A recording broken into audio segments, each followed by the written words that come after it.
Today is September 2nd, 2013. This is our further review of the 2013 Hyundai Accent Model SE. The topic of our video or series of videos today is, why would two federal judges not want you, the public, to know these things about Hyundai? Judges hide Hyundai documents. Racial profiling is happening all across America. Many claim that the courts are not colorblind. The question that I ask you watching this today is, Hyundai will not service the vehicle of a black man. Hyundai will not provide service to a black man that he is entitled to under the warranty.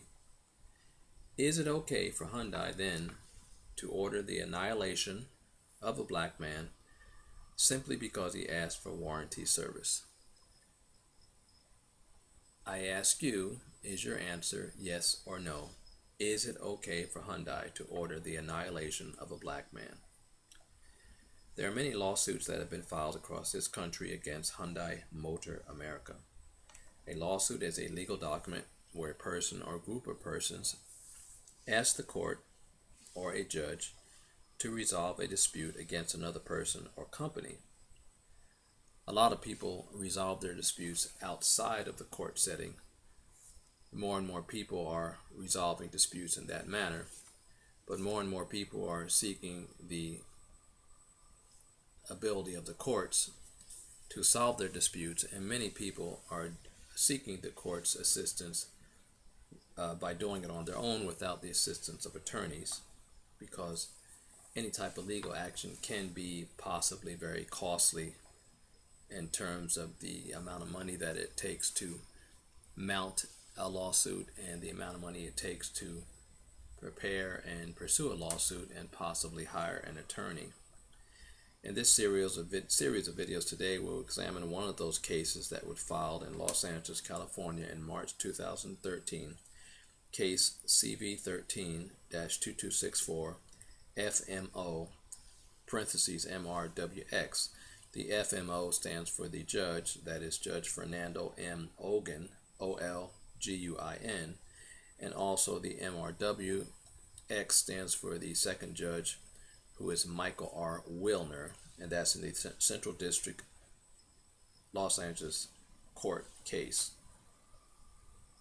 First, I want to say a few words about some other areas that have occurred on the internet, things that you've seen in the news.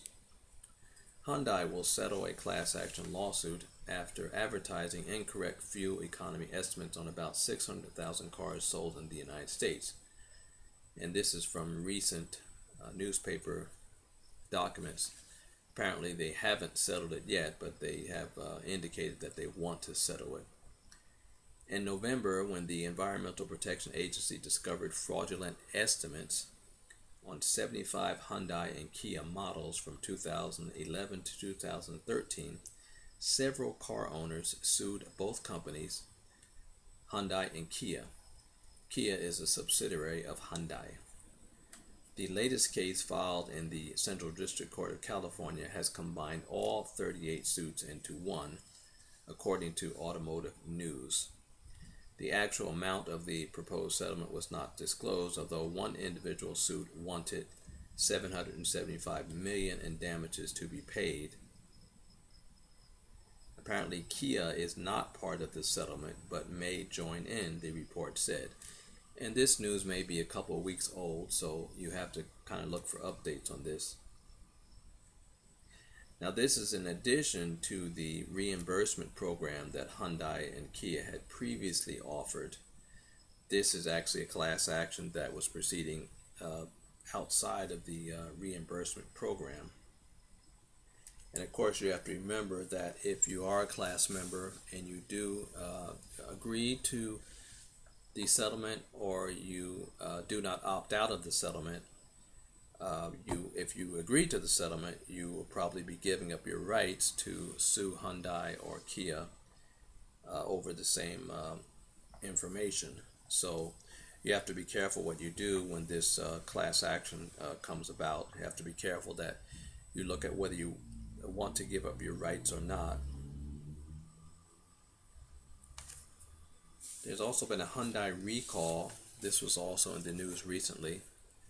Hyundai Motor Company is recalling about 240,000 older model Sonata and Azera sedans due to possible corrosion that can affect rear wheel alignment, according to a report issued by United States regulators. And two other recalls, about 20,300 Hyundai Santa Fe Sport models 2013 and 9,000 Kia Motors Corporation model year 2014 Sorento crossover vehicles were recalled due to possible problems with the right front axle. The recalls affecting Santa Fe and Sorento vehicles impact only those with front-wheel drive and 2.4-liter engines. The right front axle drive shaft may develop a crack which could cause a separation of the shaft, which could lead to a crash. So this is some news on the Hyundai recalls. I want to note here that recalls really do sound bad, but probably a lot of different vehicles are subject to recalls at one time or another. The problem with Hyundai in particular is that they have tried to conceal some of these problems with their vehicles over the years. And as a lot of you know, when you take your vehicles in for repairs, you may get the stone walled, or you may get the oh, that's normal, or we can't find anything wrong, or we can't duplicate the problem. So this is just the stonewalling that Hyundai does. And in particular, it seems that out of all the car manufacturers who experience recalls or problems with their vehicles, many people feel that Hyundai is one of the worst. Not worst as far as recalls, but worst as far as responding to customers who bring their car in thinking that they're going to be treated in a professional manner and a non-discriminatory manner. Hyundai seems to be the worst as far as the greeting the public and actually responding to people's complaints and actually making corrections to the vehicles. Many of these lawsuits seem to indicate that Hyundai does not act in a professional manner, and Hyundai does not have the experienced mechanics available to actually work on these vehicles. There's news here. There was a class action, it's an indication of a class action, I guess in Orange County. It says Hyundai. Looks like Hyundai Orange County, Hyundai Occupant Classification System, or OCS. This was a lawsuit called Kearney versus Hyundai. And this looks like this class action actually settled. And one thing I want to say about class actions is that obviously people do sue for damages, and it's not any fun to be at the other end of the lawsuit if you're the one being sued. But the mechanics of a class action is that a class action applies to many people who could be involved in the lawsuit. And for instance, in the Hyundai case, the class would be anybody who bought that particular Hyundai, which would be a 2011, 2012, whatever year it is. Say for instance the Elantra would be one of the Hyundais if somebody bought that Hyundai. So maybe 500,000 people bought that vehicle, so all those people would be in the class. But those people would not be the ones that actually sued Hyundai. The people who actually sued Hyundai would be called the plaintiffs. And say for instance there were 4 plaintiffs in this case that actually sued Hyundai, and it turned into a class action. In this case it's the Orange County case. I shouldn't say Orange County case, I should say Occupant Classification System, OCS case. So maybe there's 500,000 people in that class, and then there's 4 people that sued Hyundai, and then of course they have their attorneys. So just to give an example of what a class action is about, in this particular class action over the classification system, the attorneys would get paid $993,000. The 4 plaintiffs that sued would get paid $2,500.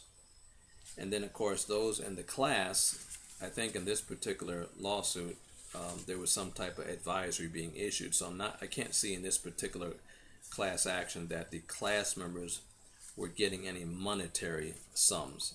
It looks like they were getting some type of sticker that gets pasted on their car and some type of inspection, but there was no actually money being exchanged. But the reason why I'm mentioning class action is because, me personally, my opinion is that, if you sue somebody and if you're justified and if you really have been damaged, I feel you should get, the large portion of the money, or at least a good portion of the money. And in all due respect to class actions, I don't like class actions because the plaintiffs don't get a lot of money in class actions, and the people in the classes don't get as much money as if they had actually become a plaintiff themselves. In this particular example, the attorneys, and no disrespect made to attorneys here, but the attorneys get $993,000. The class plaintiffs get $2,500 apiece. So you kind of see the difference. I mean, a big difference between $993,000 and $2,500. And if I was a plaintiff, I would rather get, a couple $100,000 than settle for $2,500 while my lawyer is getting $993,000. That's just me if I was the plaintiff in this particular case, which I was not. And let's see, this is our part 1. We're going to continue with this in part 2.